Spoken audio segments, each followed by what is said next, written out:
Hi sweetie, welcome back. Today I share with you how to cook delicious and mouth-watering nsala soup and pounded yam.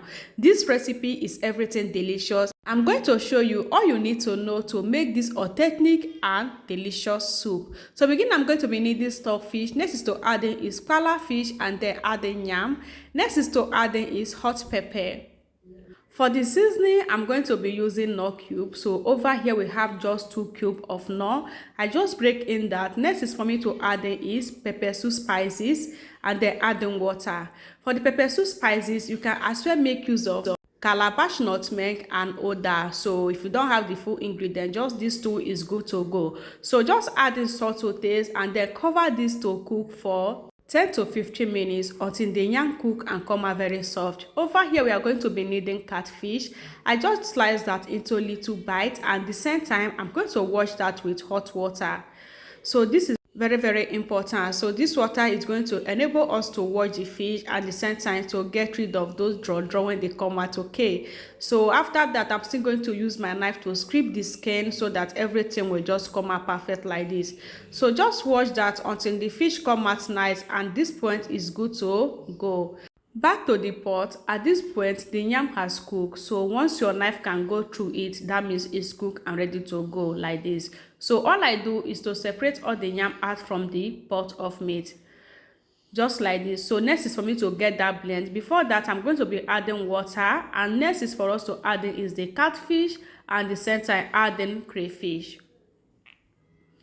After adding the crayfish, next is for me to add in is black pepper. Next we have here is ogiri seed. So I just add in the ogiri and then stir everything together.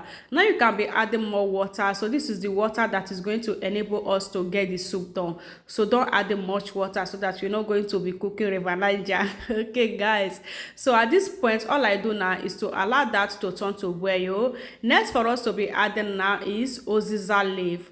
So add in the oziza leaf and then stir everything together. So this is going to be cooking about 10 to 15 minutes before we proceed. So what I do now is to go and get that blend. So I'm going to be blending the yam, and once I get the yam blend, this is what it look like. So it blend and come out perfect. All I do now is to transfer all the yam back inside the pot of soup like this. For the yam guys, it's going to enable the soup to get thickened. Okay, so you don't need any other thing to thicken your soup. All you need is just yam like this. So once you get your yam cooked and blend it together, just use it to thicken your nsala soup. You are going to enjoy every bit of it. At this point I'm going to be topping it with crayfish, and then it's good to go. This is not going to take you time to cook. This is just 10 minutes later. The soup, everything has cooked, and then it's scenting and come out so perfect. So what we do now is to turn off the heat and then add in this fresh vegetable. You can always use any vegetable of your choice since you have added oziza leaf. So at this point I'm going to turn off the heat, and this soup is ready. The reason why this soup is called nsala soup and white soup, that is because there is no oil is needed in this soup. You don't need any oil to get this done. Just like this, you are going to enjoy your white soup. I'm going to get that enjoy with this pounded yam. Pounded yam and nsala soup is 5 and 6. This makes this food to look so delicious and come out very healthy. Look at me eating this soup. I even forget we are shooting video. Everything cooked so nice, and everything was scenting and sweeting so perfect. Don't forget to share this recipe and try this for yourself in my next one. Bye.